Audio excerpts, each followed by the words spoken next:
Alright so guys, welcome back to my channel Jatin Sharma. And देखो, अभी अप्रैल mid चल रही है, ठीक है। आज आएगा 16 तारीख है, तो 2 हफ्तों के बाद मई आ जाएगी।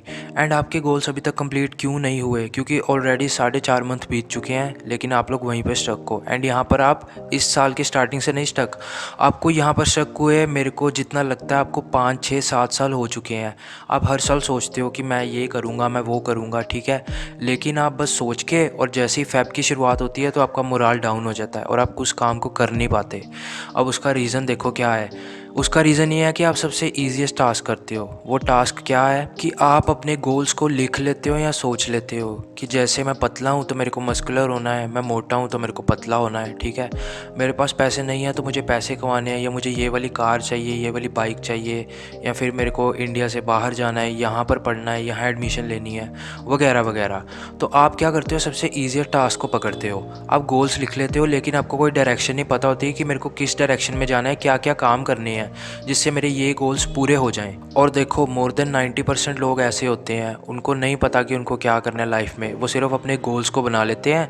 जैसे ही नया साल आता है बहुत खुश होते हैं, बहुत उत्साहित होते हैं कि इस बार ही हम इस साल में ग्रो करेंगे, ये सब गोल्स को पूरा करेंगे, ठीक है।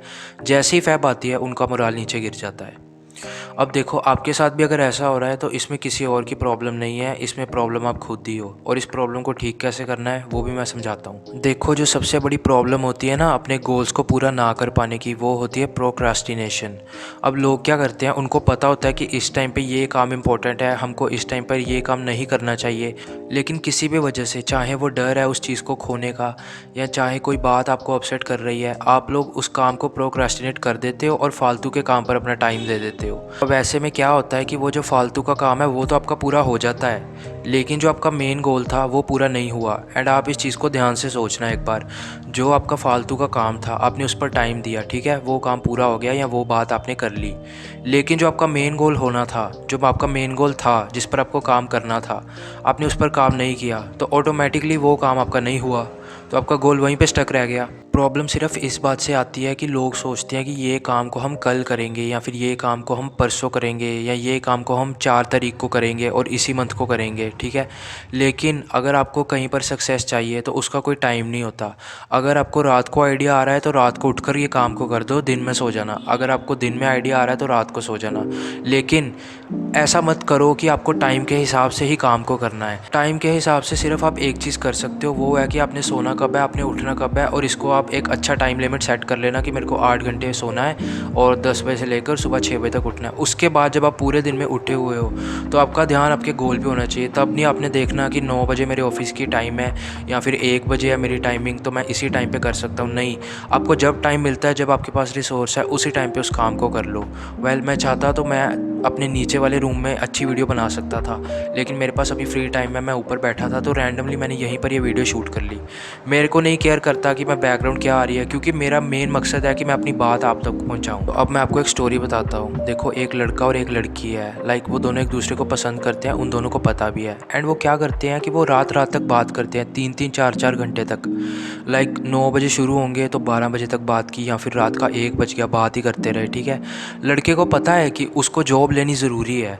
अगर वो जॉब नहीं लेता, इवन दो लड़की उसको बोल रही है कि मैं तेरे साथ किसी भी हालात में रह लूँगी, लेकिन जो लड़का है उसको डीप डाउन ये बात पता है कि ये लड़की मेरे साथ नहीं रहेगी। अगर मेरी लाइफ सेटल नहीं होगी, मैं खुद ही इसको अपने साथ नहीं रखना चाहूँगा, लेकिन लड़के को वो लड़की पसंद है। तो लड़के को क्या करना चाहिए कि अपने गोल के ऊपर मेहनत करनी चाहिए। लड़की को बोल देना चाहिए कि हम दिन में मिल लेंगे, लेकिन रात को या शाम को मैं बिज़ी होता हूँ, मुझे अपना पढ़ना होता है, मुझे अपने गोल्स पे ध्यान देने होते हैं। अगर तो लड़का इस तरह से चले, अपने गोल्स को टाइम डेडिकेट करे, तो उसके गोल्स भी पूरे हो जाएंगे। एंड इवेंचुअली वो जो लड़की है वो भी समझदारी निकलेगी, वो भी समझ जाएगी कि ये लड़का मेरे को इग्नोर नहीं कर रहा, ये टाइम ले रहा है अपने पढ़ने के लिए। तो अब वो लड़का अगर फ्यूचर में सेट हो गया तो वो लड़की भी उसकी हो गई, उनकी शादी हो जाएगी, and they will leave a happy life, ठीक है। वो एक हैप्पी लाइफ लिव करेंगे, वो एक हैप्पी लाइफ स्पेंड करेंगे, ठीक है।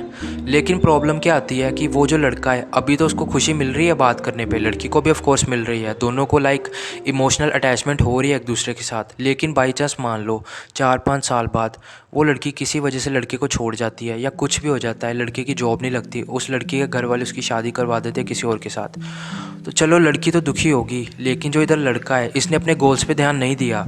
इसने अपने गोल्स पे कभी भी ध्यान नहीं दिया तो इसकी लाइफ तो ख़त्म है वहाँ पर, क्योंकि तब इसकी एज ऐसी हो चुकी होगी कि ना ये दोबारा से पढ़ सकता है, ना ही दोबारा से उतनी मेहनत पुट इन कर सकता है। ये मैंने आपको एग्जांपल एक बंदी की दी है, ये किसी भी रूप में हो सकती है कि आप किसी फालतू की चीज़ पर टाइम वेस्ट कर रहे हो या अपना टाइम इन्वेस्ट कर रहे हो। आपको पता है कि मेरे पास इससे बड़े गोल्स हैं, लेकिन किसी भी वजह से आप उस काम को मना नहीं कर पा रहे ताकि आप अपने सही वाले मेन काम को, मेन गोल पर फोकस कर पाओ।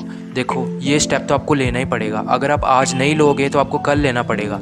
अगर आप कल भी नहीं लेते तो उसके बाद आप स्टेप लेने लायक ही नहीं रहोगे, क्योंकि आपको पता है कि टाइम कितना इंपॉर्टेंट है। अगर आपका टाइम निकल गया, सरकारी जॉब का टाइम निकल गया या किसी भी चीज़ का टाइम निकल गया, क्योंकि माइंड यू हर एक चीज़ की एक टाइम होता है, ठीक है। प्यार होने का भी एक टाइम होता है, जॉब का भी एक टाइम होता है, कुछ करने का भी एक टाइम होता है। बुढ़ापे में आप इतनी चीज़ें नहीं कर सकते, बुढ़ापे में आप पहाड़ नहीं क्लाइंब कर पाओगे जो आप अभी कर पाओगे, ठीक है। ये प्रॉब्लम होती है। सब चीज़ों से ओवरकम कैसे होना है, उसका सिंपल सा यही इलाज है कि आपको थोड़ी सी मैनिपुलेशन आनी चाहिए। लाइक एक हेल्दी वे में मैनिपुलेशन आनी चाहिए, खुद को भी करनी है और अगले बंदे को भी करनी है। क्योंकि अभी आपका मन डरपोक है, आपका मन सोचता है कि अगर मैं अगले बंदे को मना करता हूँ या फिर मैं इस चीज़ पर टाइम दूंगा, ठीक है, तो शायद मे बी मेरा बेटर हो जाए, लेकिन ऐसा होता नहीं है। इसलिए खुद के साथ थोड़ी मैनिपुलेशन करो, अपने दिल पर हाथ रख के बोलो कि अभी थोड़े टर्म के लिए मैं ये शॉर्ट सक्सेस को छोड़ रहा हूँ एंड मैं लंबी रेस का घोड़ा हूँ, तो मैं लंबी सक्सेस की तरफ भाग रहा हूँ। उस बंदे को मना कर दो। थोड़ा सा हार्श लगेगा, 2-4 बारी उसको फील होगा, लेकिन उसके बाद जब उसको पता चल जाएगा कि हाँ ये बंदा सीरियस है अपने गोल्स को लेके, तो वो भी कुछ आपको ज़्यादा परेशान नहीं करेंगे। उन लोगों को भी पता चल जाए एंड आपको तो पता चल ही जाएगा। तो इसलिए आप थोड़ा सा मैनिपुलेट करो, उनको भी खुद को भी, लेकिन कभी भी किसी का नुकसान नहीं सोचना, ना ही करना है। बस आपको खुद के गोल्स के लिए थोड़ा सा सेल्फिश होना ही पड़ेगा, क्योंकि अगर आप अभी सेल्फिश नहीं हुए तो बाद में आप बिल्कुल डाउनफॉल को फेस करोगे। Well that was for today's video. अगर आपको कोई क्वेरी है या आपका कोई डाउट है तो नीचे कमेंट करना। You are watching Jatin Sharma, will see in next video, bye.